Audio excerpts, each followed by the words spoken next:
Amendment जो है जी वो आरफा जी वो मैं समझता हूँ कि फीलर है जो बिलावल भुट्टो साहब ने जो फीलर एक डाला है कौम के सामने। अभी तक ड्राफ्ट जो है वो किसी के पास भी नहीं है। ड्राफ्ट जो है वो ना पीपल्स पार्टी के पास है, ड्राफ्ट ना मुस्लिम लीग के पास है। ड्राफ्ट जिनके पास होना चाहिए या पाकिस्तान में जिसके पास होता है ड्राफ्ट उन्हीं के पास है। जी लियाकत भाई, अगर हम टोटल सीट्स का इस वक्त जिक्र करें, ज़ाहिर है जनाब हमारे जो डिप्टी प्राइम मिनिस्टर हैं उन्होंने कहा है कि बाकायदा आज जो 27th अमेंडमेंट है इसके ऊपर बहस की जाएगी। हालांकि ड्राफ्ट आपने जैसा कहा किसी के पास भी नहीं है। इस वक्त अगर हम देखते हैं तो टोटल सीटें पीपल्स पार्टी के पास कितनी हैं? कितनी बहस होगी? बहस जो है देखें, बहस 18th अमेंडमेंट जो हुई थी उसमें बहस कम से कम 8-9 महीने हुई थी। चलें, ये सिर्फ 2 दिन होगी। ये देखें ना, चीज़ ये है कि मुस्लिम लीग के पास कौमी असम्बली में 125 सीटें हैं। सही। जो 75 सीटें हैं ये पाकिस्तान पीपल्स पार्टी के पास हैं और 98 सीट्स जो हैं ये हैं अपोजिशन के पास। मतलब कहा जाता है कि सुन्नी इत्तेहाद कौंसिल जो है उसके पास, क्योंकि पीटीआई का नाम उन्होंने उनको सीटें नहीं दी, तो जो इंडिपेंडेंट थे और वो जो सुन्नी इत्तेहाद कौंसिल जिनके नाम पे सारी पार्टी बैठी है, तो 98 है। तो पीपल्स पार्टी आज़ाद कितने हैं? आज़ाद 4 हैं, सिर्फ 4 आज़ाद हैं। जी हाँ, टोटल 334 सीटें। जी, एमक्यूएम के पास हैं 22 सीटें, पीएमएल के पास 125 सीटें, ठीक है जी। पीएमएल क्यू के पास हैं 5 सीटें, आईपीपी के पास हैं 4 सीटें, बाप पार्टी के पास है 1 सीट, एनपी के पास है 1 सीट, पीएमएल ज़िया के पास है 1 सीट और इंडिपेंडेंट है 4। सही। अब बाप के पास कितनी है? बाप के पास 1 सीट है। 1 सीट है, ठीक है। तो टोटल हुई 334। जी हाँ, और मतलब है कि इस वक्त भी अगर सीटें गिनी जाएं तो 160 भी सीटें अगर पीपल्स पार्टी भी मिल के इनको वोट दे देती है, still they need others to join them. हाँ जी, ये कोई मतलब लोटे इनको चाहिए, राइट। और ये पीपल्स पार्टी की सर्वाइवल का मसला है। अब क्या देखें, ये जो 15 मई 2006 को ये COD charter of democracy sign हुआ था मोहतरमा बेनज़ीर भुट्टो और नवाज शरीफ साहब के दरमियान, और उसमें उस सीओडी में ये चीज़ें थीं, ये इंक्लूड था ये जो 18th अमेंडमेंट। और हमारे आइन में भी ये कहा गया था कि सूबों को खुद मुख्तारी दी जाएगी। और किसी दुनिया के किसी भी मुल्क में आप देखें जहाँ पे पार्लिमानी निज़ाम हुकूमत है, उसमें वफाक के बाद पास चंद दफा और ख़जाना और ये 2-3 होती हैं मिनिस्ट्रीज़, बाकी सूबों के पास होती हैं। सूबे खुद अपना, अब अगर ओंटारियो चाहे चाइना के साथ कोई डील करना तो वो कर सकता है। सही सही। अच्छा लेकिन भाई, हम बड़ा फोकस रह के बात करते हैं। इसका मतलब चार्टर ऑफ डेमोक्रेसी में, जो डेमोक्रेसी में बेनज़ीर साहब और नवाज शरीफ के दरमियान जो हुआ था 18वीं तरमीम उस पर शामिल थी। नाउ जनाब रज़ा रब्बानी साहब ने कल ये कहा है कि अगर 27th अमेंडमेंट आती है तो इसका मतलब है 18वीं को रिट्रैक्ट कर दिया जाएगा, वो खत्म हो जाएगी।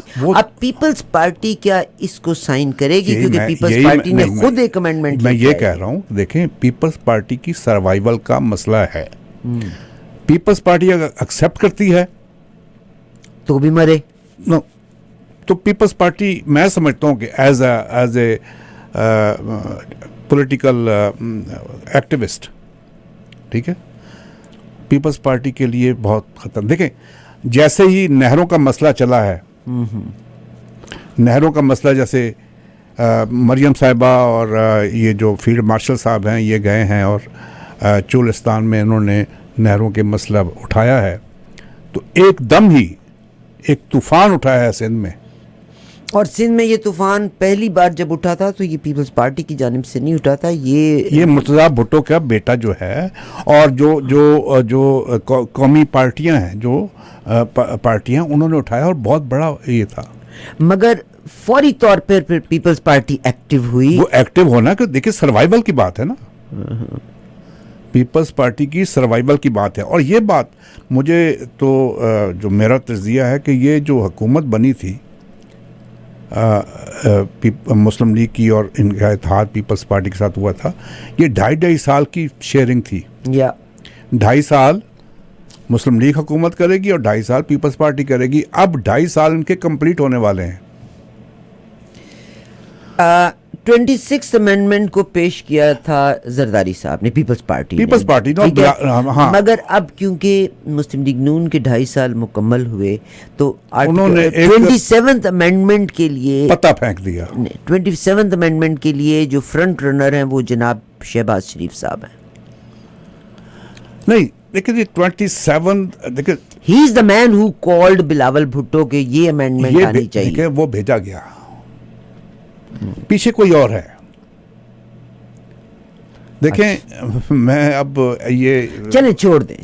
मैं अब यहाँ ये कहती हूँ से जी इसको फीलर के तौर पर लेते हैं। ज़ाहिर अभी स्क्रिप्ट इसका किसी के पास भी नहीं है, और somebody appointed prime minister of Pakistan, हालांकि prime minister of Pakistan is in a position कि he can do anything, he has all the power to decide anything. मगर वो बिलावल भुट्टो के पास आए हैं। उसके बाद उन्होंने एक्स के ऊपर अपना मैसेज छोड़ा है कि प्राइम मिनिस्टर हमसे मिला है। उसने कहा आर्टिकल 27th अमेंडमेंट के बारे में उन्होंने बात की है। से अब अगर वो मान लेते हैं तो अगला 2.5 साल बिलावल जो हैं वो will be the prime minister. नहीं, लेकिन वो देखें, अगर वो बन भी जाते हैं, मतलब वो 27th अमेंडमेंट को मानते हैं तो बन जाते हैं, लेकिन पीपल्स पार्टी फ्यूचर में पब्लिक में अपना इमेज खो देगी। देखिए, आपको मैं बात बताऊं, एक बात करता हूं, उसके बाद एक खान अब्दुल कयूम खान साहब हमारे बहुत बड़े लीडर थे। 72 मील लंबा जुलूस किसी पार्टी ने उन्होंने निकाला था अयूब खान के खिलाफ। अयूब खान ने उनको जेल में डाल दिया। 72 घंटे में उन्होंने माफ़ीनामा लिख के अयूब खान के हवाले कर दिया। और फिर खान कयूम साहब कहाँ गए? उनका पॉलिटिकल लाइफ ख़त्म हो गई, करियर ख़त्म हो गया। आप बन जाते हैं, बिलावल साहब को बना देते हैं प्राइम मिनिस्टर, मगर पीपल्स पार्टी अपना करियर खत्म। मैं समझता हूँ as a activist, Peoples Party का एक्टिविस्ट, कि ये पीपल्स पार्टी की मौत होगी। जिस पार्टी को बनाने में जुल्फ़िकार अली भुट्टो ने खून दिया, बीबी ने खून दिया, उस पार्टी को सिर्फ इक़्तिदार के लिए अगर ख़त्म कर दिया गया तो ये बहुत बड़ा, पाकिस्तान की जमहूरियत के लिए ये बहुत बड़ा नुकसान होगा। अगर पाकिस्तान में जमहूरियत है, इस मुल्क में जमहूरियत आई है, तो वो सिर्फ पाकिस्तान पीपल्स पार्टी की वजह से आई है। अच्छा, फ़र्ज़ करें इमरान खान साहब ने उनकी बहुत सारी बातों को मानने से इनकार किया। जब तक तो वो यस कहते रहे कि we are at the same page, things were right. जी हाँ। जब उन्होंने नहीं माना तो सब कुछ हुआ। से अगर आज पीपल्स पार्टी रिफ्यूज़ कर देती है, इसमें एक जो शक है 243, that is directly to legalize field marshal साहब की पोजीशन को, लीगलाइजेशन का मैटर भी है। अगर ये रिफ्यूज़ कर देते हैं तो फिर इनको क्या सज़ा मिलेगी? फिर वही इमरान खान की स्टोरी फिर मुझे लगता है कि इसी तरह होगा कि एक जेल में इमरान खान साहब होंगे, दूसरी जेल में पीपल्स पार्टी के लोग होंगे। मैं आपको बता रहा हूँ कि जिस तरीके से जुडिशरी को कंट्रोल किया जा रहा है, 27 में जो है ना जुडिशरी, उसको भी कंट्रोल करने की कोशिश की जा रही है, बेबस किया जा रहा है। तो मैं समझता हूँ जो मेरी कि एक सिविल मार्शल लॉ की तरफ, अजीब सी बात आपसे पूछने लगी हूँ। मार्शल लॉ तो है ना, बेसिकली तो मार्शल लॉ है, मगर सिकंदर मिर्ज़ा, हम पाकिस्तान जब से बना कि हम चंद लोगों को मूर्द इल्ज़ाम ठहराते हैं, मगर पॉलिटिशियन ने भी सीखा नहीं है। सिकंदर मिर्ज़ा साहब का दौर था और सिकंदर मिर्ज़ा साहब ने एक्सटेंशन दी जनाब बड़े खान साहब को, अयूब खान साहब को जी, ठीक। और अयूब खान की एक्सटेंशन के 27 दिन के बाद उनकी हुकूमत को गिरा दिया गया। जी बिल्कुल ठीक। तो what was the end of Sikandar Mirza? लेकिन जी सिकंदर मिर्ज़ा जो थे ना, एक तो पहले मैं अपने जो सुनने वाले हैं और देखने वाले हैं उनको बता दूं कि नवाज जो सिकंदर मिर्ज़ा थे वो आर्मी जनरल नहीं थे, या मगर वो ऑनरेरी मेजर जनरल थे। कैप्टन तक उन्होंने रॉयल जो आर्मी थी उसमें कैप्टन की तक वो रहे हैं।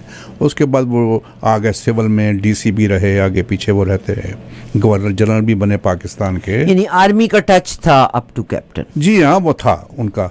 तो वो ऑनरेरी मेजर जनरल थे। तो उनको जब सदर बनाया गया तो वो इसी वजह से सदर बनाया था कि ये जब सदर आ जाएंगे तो उसके बाद हम एक्सटेंशन लेंगे। और ये अभी की बात नहीं है, ये 1951 से ये सिलसिला चल रहा था। ठीक सर, ठीक सर, ठीक सर। अच्छा, अब उससे सीखा नहीं, आगे आ जाए, भुट्टो साहब के पास आ जाए। भुट्टो साहब ने ज़ियाउल हक को एक्सटेंशन दे दी, क्या उनको याद नहीं? एक्सटेंशन नहीं दी। भुट्टो साहब ने ये किया कि जूनियर थे जनरल ज़िया साहब। व्हाटएवर। अच्छा, वो ये था, give him the priority. General Zia की जो सिफारिश की थी वो उर्दन के शाह ने की थी।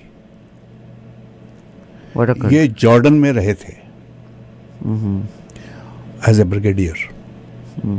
ठीक है, उन्होंने सिफारिश की थी और कहा था कि ये बड़ा शरीफुल नफ्स। हर देखे जी, जो भी बंदा आता है ना पावर में, उसको ऐसे बंदे चाहिए होते हैं कि जो उसके लॉयल रहें, लॉबिंग की जा सके, लॉयल रहें, राइट। अगर नवाज शरीफ साहब ने अगर बनाया था जनरल करामत को, तो जनरल करामत तो शरीफ आदमी था। जब जनरल करामत ने कोई ऐसी बात की कि जी हमें भी शामिल किया जाए जो पाकिस्तान के जो मसाइल हैं उनमें, तो उन्होंने कहा कि आपने सियासी बात की, आप इस्तीफ़ा दे दें। तो उन्होंने इस्तीफ़ा दे दिया। फिर जनाब जनरल मुशर्रफ को लाया गया कि जनरल मुशर्रफ जो थे वो पंजाबी तो नहीं थे ना, कि चलें जी, वो निसार अली ख़ान जो वज़ीर दाखिला रहे, उनकी सिफारिश पे कि जी ये बंदा ठीक है जी, ये मतलब इसका कोई पॉलिटिकल नहीं है, वो आ गए। अब उन्होंने ही नवाज शरीफ का तख्ता उलट दिया। अयूब खान की जगह जो था वो आज़म खान एक जनरल थे, या जनरल पटौदी थे, शेरदिल पटौदी, जो भाई थे गालबन ये आसिफ पटौदी के, उनका टाइम था। तो अयूब खान साहब बन गए। सही। अच्छा, अब हम लुबे लुबाब पे आ जाते हैं। से अगर 27th अमेंडमेंट को पीपल्स पार्टी एक्सेप्ट नहीं करती तो रिक्वायर्ड नंबर 172 नहीं है, नहीं तो पास नहीं होगा। आप सेनेट में आ जाएं, सेनेट में भी दे आर सेनेट में सबसे बड़ी पार्टी जो है पीपल्स पार्टी, उसके बाद 26 सीटें हैं और 14 सीटें हैं तहरीक इंसाफ के पास, और 20 सीटें हैं इसके पास मुस्लिम लीग नवाज के पास। तो इनको 62 से 64 सीट चाहिए सही बनने के लिए, तो वहाँ भी अक्सरियत नहीं है। तो ये बहुत बड़ी बंदर बांट हो सकती है। सही। तो इसका मकसद है कि ना सेनेट में इनको अक्सरियत मिलेगी, ना इनको वहाँ मिलेगी। और अगर पीपल्स पार्टी नहीं मानती, 68 सीट्स लेके बैठी हुई है, और अगर पीपल्स पार्टी नहीं मानती तो यकीनन पीपल्स पार्टी तैयार हो जाए कि जो जेल के सेल्स हैं उनमें रहने बिल्कुल बिल्कुल मैं सीधी बात कर रहा हूँ। देखें,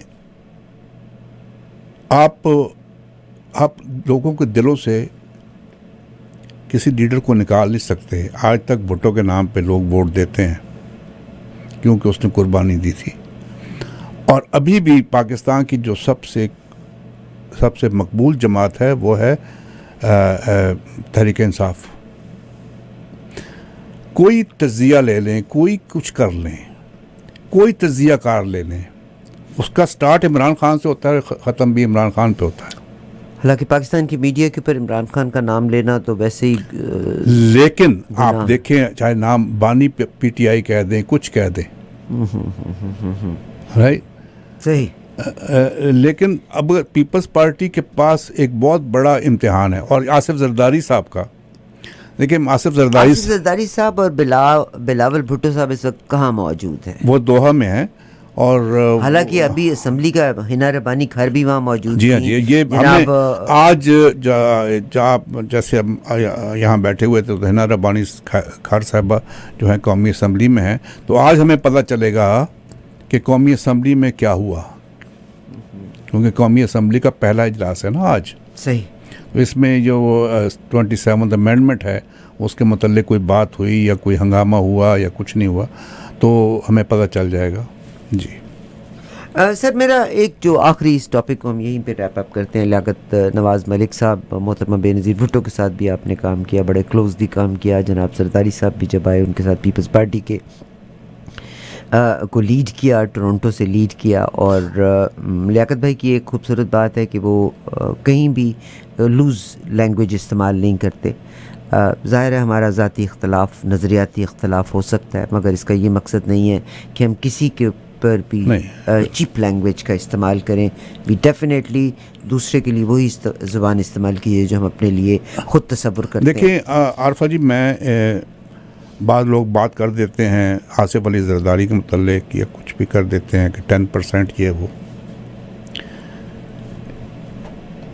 बीबी जब बाहर आती थी, दुनिया में किसी मुल्क में आती थी, तो वो एक किताब अपने लिए ख़रीदती थी और एक किताब ख़रीदती थी और वो कहती थी जो उनके साथ होता था, क्योंकि ख़ुद एग्ज़ाइल में थी वो, तो कहती थी ये आसिफ को जेल में पहुंचा देना। 2 किताबें लेती थी हमेशा। हाँ, एक किताब जो थी वो अपने पढ़ने के लिए ले लेती थी प्लेन में, और एक किताब ख़रीदती थी कि उसको दे देना। तो मैंने जरदारी साहब से पूछा,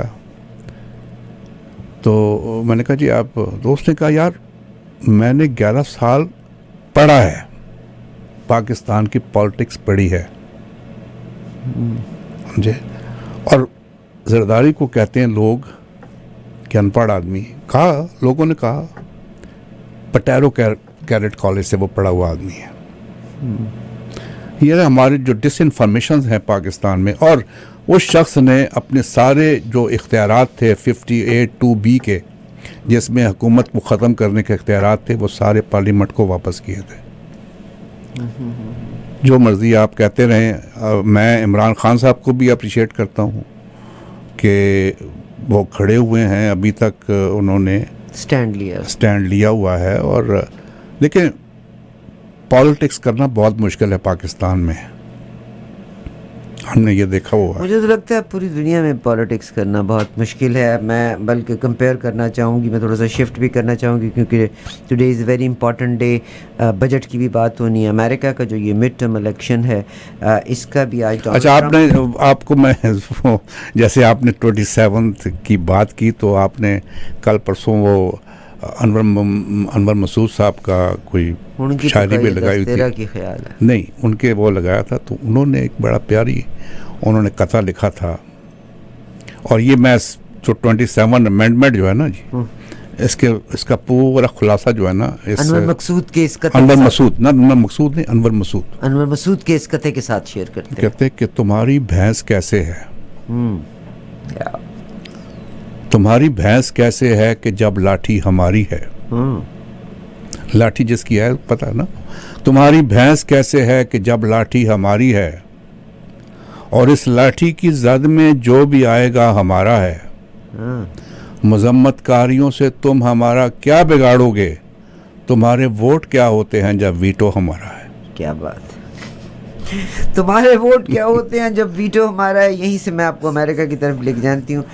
अमेरिका तो मैं इजाज़त। लियाकत भाई, आपने एक अनाउंसमेंट करनी थी हैमिल्टन में एक डेथ के हवाले से। जी, हमारी एक खाला